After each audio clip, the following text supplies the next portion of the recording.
नमस्कार आप सभी को दैनिक करंट अफेयर्स के सेशन में स्वागत है आप सभी का। आज का जो सेशन है थोड़ा विलंब से आपको मिला है, लेकिन प्रश्न की जो गुणवत्ता है उसमें किसी भी प्रकार की कमी नहीं है। गुणवत्ता प्रश्नों की जो है पूर्व की भांति ही है, तो प्रश्न अच्छे हैं, ध्यान से चीज़ों को देखना है। और इसमें प्रश्न संख्या 1 जो आपका है, प्रश्न संख्या 1 को हम बहुत डिटेल्ड में देखने वाले हैं। जैसा कि हमारे प्रत्येक सेशन में होता है कि किसी एक प्रश्न को हम डिटेल्ड जानकारी के साथ देखते हैं, डिटेल्ड जानकारी के साथ पढ़ते हैं। तो प्रश्न संख्या 1 जो है इससे संबंधित बहुत सारे फैक्ट हैं, कम से कम 10 से 15 फैक्ट हैं जो आपको नोट डाउन करना है। और आज के इस सेशन में होमवर्क के तौर पर भी जहां से आपको प्रश्न दिए जाएंगे उसका जुड़ाव प्रश्न संख्या 1 से ही होगा। ठीक है, तो थोड़ा सा आप सबकी कक्षाओं को लेकर के ही इस समय लगातार संवाद चल रहा है, मीटिंग चल रही है कि किस प्रकार से आपकी जो आगामी परीक्षाएं हैं, जो आपकी प्रीलिम्स परीक्षा है, उसको लेकर के किस प्रकार से हम कंटेंट यूट्यूब चैनल पर आपको निःशुल्क उपलब्ध करा सकते हैं। टाइमिंग क्या होना चाहिए, लाइव हो या रिकॉर्डेड हो, उसी को लेकर इन दिनों चर्चा चल रही है। उसी में थोड़ी सी व्यस्तता है, लेकिन निश्चित तौर पर और इसका परिणाम भी बेहतर निकल कर आएगा। और जहां तक आज की चर्चा का सवाल है, तो आज जो टाइम निकल कर आया है कि आपकी ये कक्षाएं जब प्रारंभ होंगी, जैसे मैंने बोला है जुलाई माह से, तो इसका एक फिक्स शेड्यूल होगा। और ये जो फिक्स शेड्यूल रखा गया है, मैं इसकी बात करूं तो ये रखा गया है 10 बजे से 11 बजे के बीच में। 10 से 11 के बीच में प्रत्येक दिन आपको अलग अलग अध्यापक अलग अलग विषयों के साथ लाइव सेशन में जुड़ेंगे और वहां पे कंटेंट वो आपको कुछ पढ़ाएंगे, वहां पे आपसे बातचीत करेंगे। तो ये जब भी कार्यक्रम शुरू हो गया, टाइम इसका फिक्स हो गया है 10 से 11 सुबह में होगा आपका। और 5 दिन सोमवार से शुक्रवार लगातार आपको अलग अलग अध्यापक आपके इस चैनल पर देखने को मिलेंगे। तो चलिए पहले आज के इस सेशन को हम बेहतर बनाते हैं, आज के प्रश्नोत्तरी सेशन को देखते हैं। पहला प्रश्न आपके सामने, प्रश्न क्या बोला जा रहा है, फॉकलैंड आइसलैंड को लेकर ब्रिटेन और किस देश के मध्य विवाद की स्थिति है। चलिए बताइएगा। फॉकलैंड द्वीप को लेकर के बात हो रही है, बोला जा रहा है कि ब्रिटेन और किस देश में इसको लेकर के विवाद है, आपको बताना है। सबसे पहली बात आपका होमवर्क है कि ये कहां पर पड़ता है, ये आप मार्क करोगे। और इसके लिए आपको जाना कहां है, इसके लिए आपको जाना है मैप में। किसके मैप में जाना है, इसके लिए आपको जो जाना है वो जाना है दक्षिण अमेरिका के मैप में। दक्षिण अमेरिका का जो आपका मैप देखने को मिलता है, दक्षिण अमेरिका के मैप में जब आप जाओगे तो ये आपको देखने को मिलेगा, ये आइलैंड इस स्थान पे देखने को मिलेगा। यहाँ पे जाके इसको मार्क अवश्य कर लीजिएगा। तो फॉकलैंड आइलैंड को जाके मार्क अवश्य कर लीजिएगा। दक्षिण अमेरिका में देखने को मिलता है, दक्षिण अमेरिका कॉन्टिनेंट में जाना है और वहां पर इसको मार्क करना है।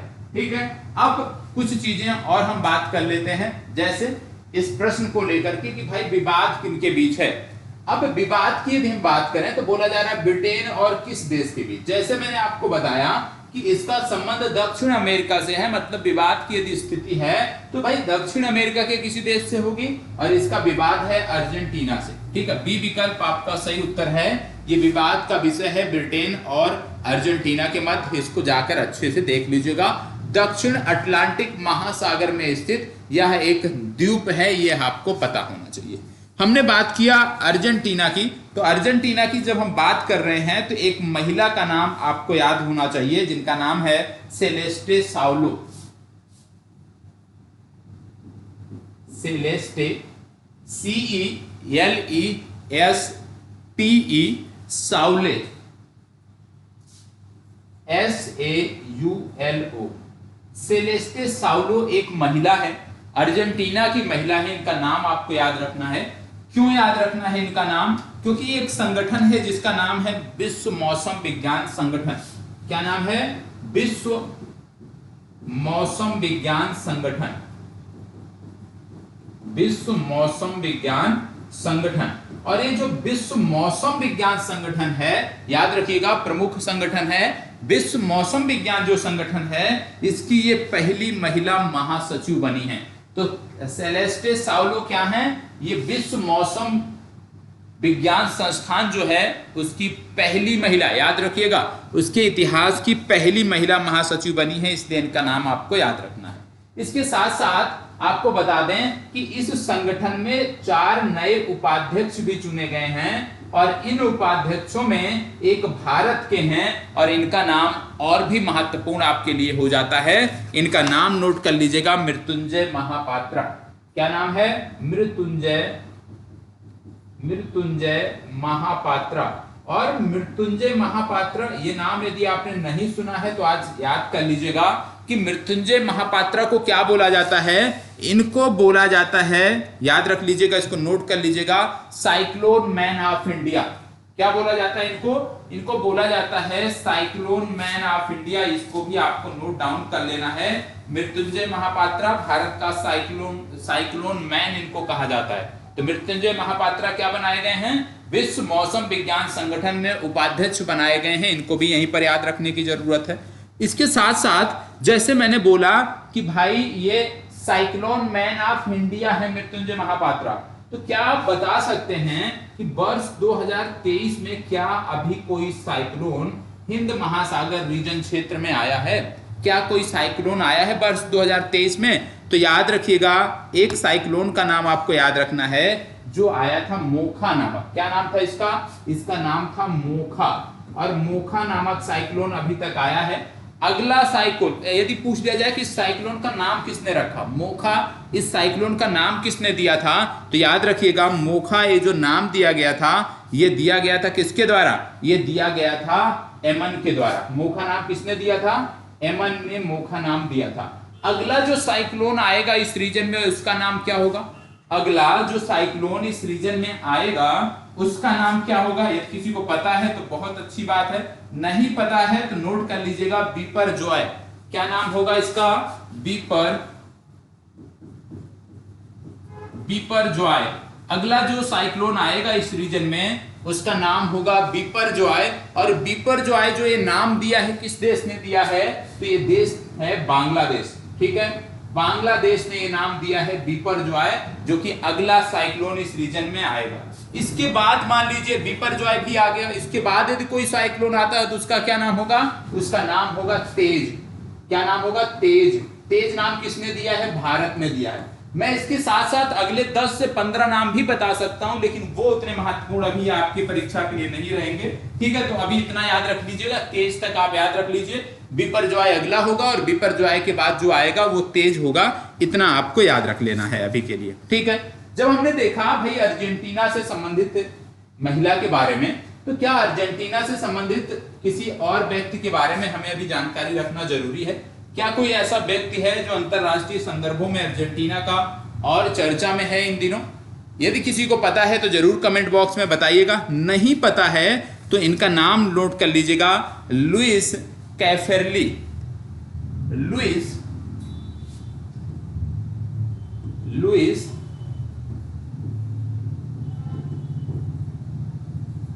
लुइस कैफरली, इनका नाम नोट कर लीजिएगा,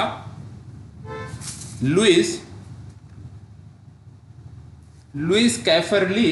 और लुइस कैफरली की जब हम बात करते हैं, इनका नाम क्यों याद रखना है? लुइस कैफरली का नाम इसलिए याद रखना, पहले नाम नोट कर लीजिए,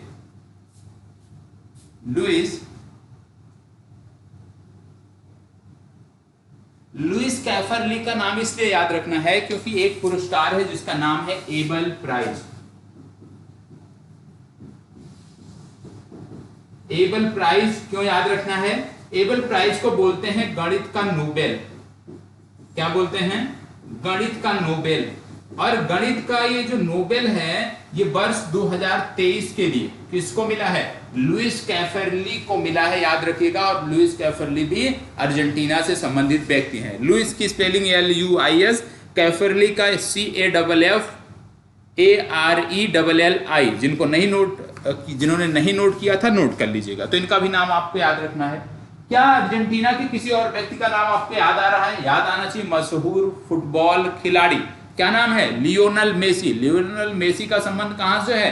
अर्जेंटीना से है। और याद रखिएगा अभी हाल ही में लॉरियल जो एक कंपनी है, लॉरियल ने जो अपना पुरस्कार दिया, world sports person of the year का जो पुरस्कार दिया है लॉरियल ने, वो लियोनेल मेसी को प्रदान किया है। तो ऐसे भी पूछा जा सकता है, लॉरियल ने वर्ष 2022 के लिए, ठीक है, वर्ष 2022 के लिए world sport person of the year का खिताब किसे दिया, तो वहां पे याद रखना है लियोनेल मेसी का नाम आपको याद रखना है। जैसे हमने बात किया फुटबॉल की, तो क्या आपको पता है कि अर्जेंटीना में कोई फुटबॉल का आयोजन होना है? जी हां, under 20 FIFA football world cup, under 20 FIFA football world cup का आयोजन अर्जेंटीना में किया जाएगा। इसको भी याद रखना है। पहले इसका आयोजन इंडोनेशिया में होना था, पिछले दिनों भी मैंने आपको बताया था। ठीक है, अब एक जानकारी और, जैसे हम जब देख रहे हैं दक्षिण अमेरिका के बारे में, तो दक्षिण अमेरिका में कई सारे मरुस्थल भी पड़ते हैं। जैसे अर्जेंटीना की ही मैं बात कर लूं, तो अर्जेंटीना में जो मरुस्थल आपको देखने को मिलता है, पैटागोनिया देखने को मिलता है। अर्जेंटीना का पड़ोसी देश है चिली, चिली में आपको आटाकामा मरुस्थल देखने को मिलता है। और यहीं पर जब मैं बात करता हूं अर्जेंटीना की, जब मैं बात कर रहा हूं, जब मैं चिली की बात कर रहा हूं, तो यहीं पे आपको याद रखना है कि अर्जेंटीना और चिली के बॉर्डर पर जो पर्वत श्रेणियां हैं उनमें एक ज्वालामुखी पाया जाता है, और ये विश्व का सबसे ऊंचा ज्वालामुखी है। और इसके बारे में भी आपको पता होना चाहिए, क्या नाम है? ओजस डेल सैलाडो, कैरो ओजस डेल सैलाडो, और इसको ओजस डेल सैलाडो भी बोलते हैं, यह भी याद रखने की जरूरत है। एंडीज पर्वत श्रृंखला में यह पाया जाता है। तो पहले प्रश्न से इतनी जानकारी हुई है। ईमानदारी के साथ आपको क्या करना है, अर्जेंटीना से संबंधित जो जानकारी मैंने आपको बताई, फॉकलैंड आइलैंड सबसे पहले हाईलाइट करना है, अर्जेंटीना से संबंधित पठारों को हाईलाइट करना है, एंडीज पर्वत श्रृंखला को हाईलाइट करना है, और अर्जेंटीना किन देशों के साथ सीमा साझा करता है उन देशों के नाम को भी आपको बताना है। यह आपका होमवर्क है जो आपको अनिवार्य रूप से करना है। ठीक है, चलिए बढ़ते हैं, देखते हैं प्रश्न संख्या 2। प्रश्न संख्या 2 है, गृह लक्ष्मी नामक योजना का संबंध किस राज्य से? चलिए बताइए, फास्ट जवाब, गृह लक्ष्मी नामक योजना का संबंध। और पिछले प्रश्न में आपको बता दें, बात हो रही थी ब्रिटेन की भी, तो आपको पता होगा कबड्डी वर्ल्ड कप के बारे में मैंने आपको बताया था, यदि याद हो, पिछले दिनों मैंने आपको बताया था कि कबड्डी वर्ल्ड कप का जो आयोजन होगा वो अभी ब्रिटेन में किया जाएगा। कब? 2025 का, इसको भी याद रखना है। चलिए, गृह लक्ष्मी नामक योजना, देखो गृह लक्ष्मी नामक जो योजना है, यह योजना है आर्थिक रूप से कमजोर वर्ग के लिए विशेष रूप से। और इसमें होता क्या है, इसमें विशेष रूप से जो सरकार है वो जो आर्थिक रूप से कमजोर महिलाएं होती हैं उनको घर बनाने के लिए कुछ पैसे उपलब्ध कराती है, 3 लाख रुपए उपलब्ध कराती है, ये आपको याद रखना है। और ये किस राज्य की योजना है आपको बता दी, ये योजना उसी राज्य की है जो दलित बंधु नामक स्कीम चला रहा है।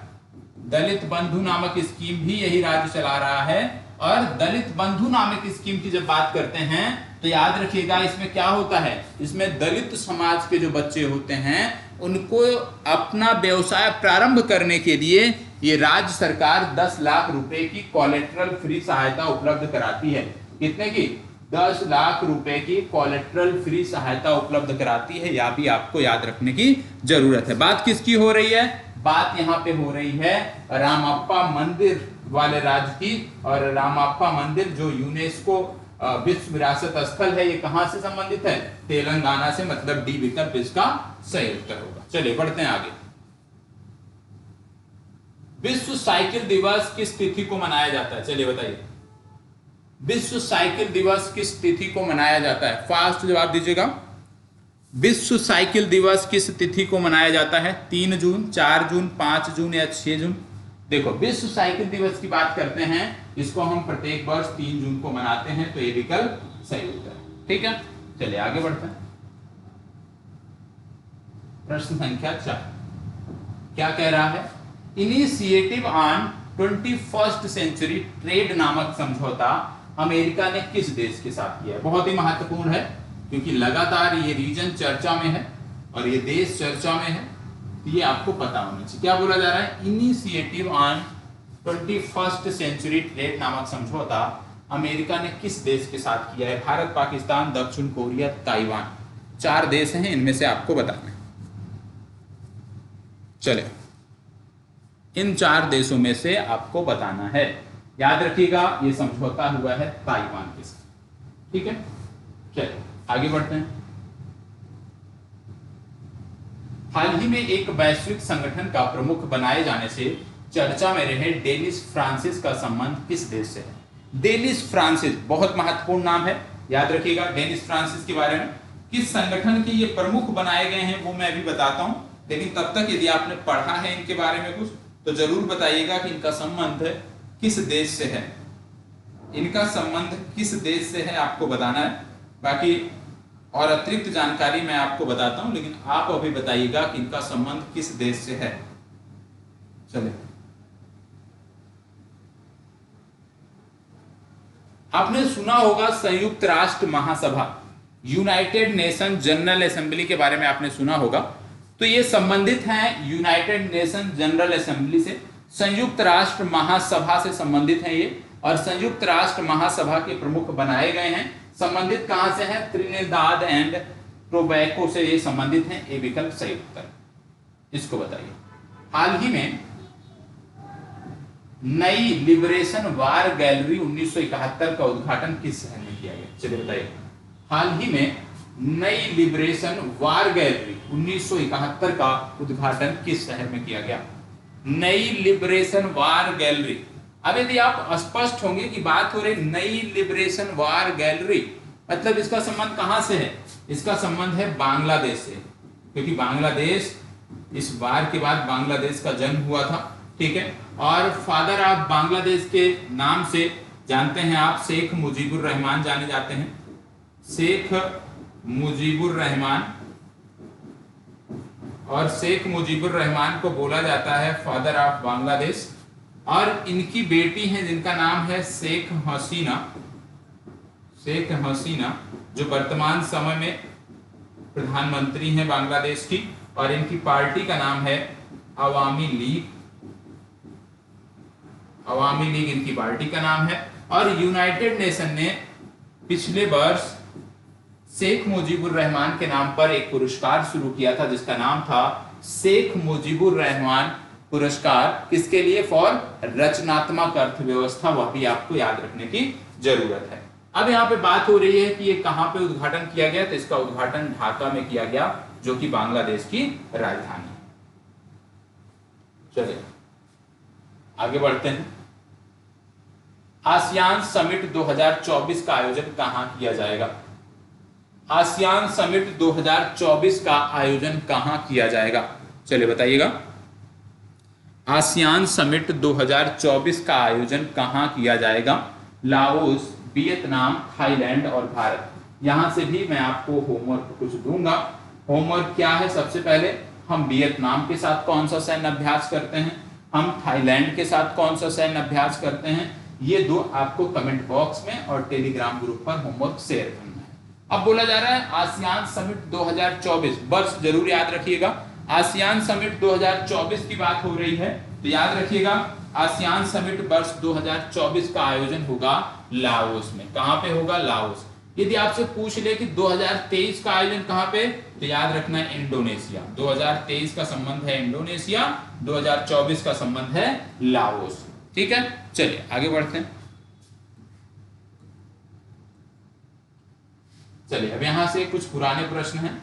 नवंबर 2022 में भारतीय सेना ने एकीकृत अग्नि शक्ति अभ्यास, जिसका नाम था शत्रुनाश, का आयोजन किस राज्य में किया था? शत्रुनाश नामक जो सैन्य अभ्यास था, इसका आयोजन भारतीय सेना ने किस राज्य में किया था आपको बताना है। आपको बता दें यह वही राज्य है जहां पे सुदर्शन प्रहार नामक सैन्य अभ्यास किया गया था। सुदर्शन प्रहार, सुदर्शन प्रहार नामक सैन्य अभ्यास भी इसी राज्य में किया गया था। और जब बात हो रही है सुदर्शन प्रहार की या बात हो रही है शत्रुनाश नामक अभ्यास की, तो ये सैन्य अभ्यास राजस्थान में किए गए थे। राजस्थान की कुछ झीलें हैं जो अक्सर पूछी जाती हैं, जैसे सांभर झील,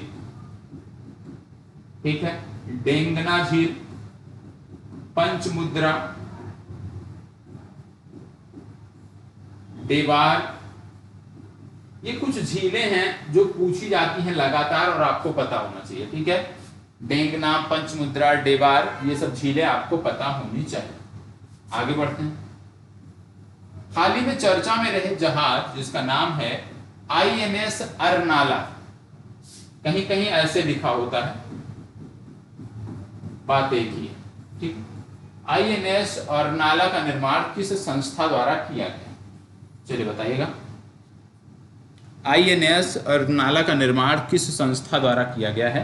4 संस्थाएं यहाँ पे दी हैं। मझगांव, मझ नहीं है, ये झा है, झरना वाला। Mazagon dockyard, Cochin shipyard, Larsen and टर्बो, गार्डन रीच शिप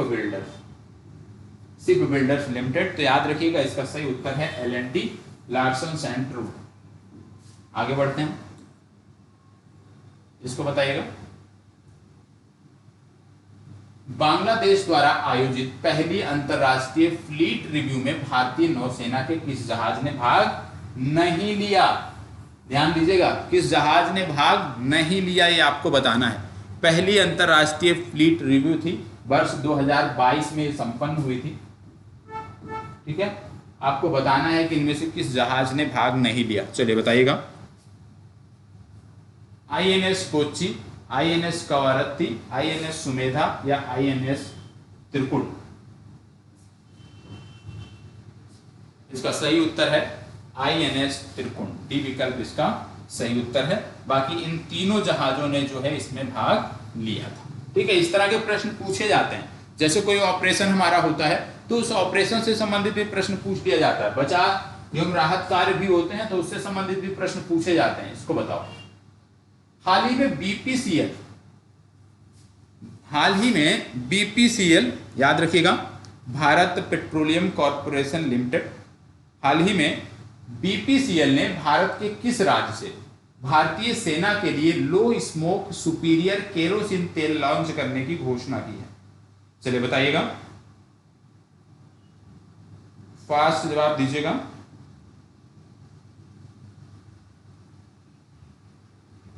हाल ही में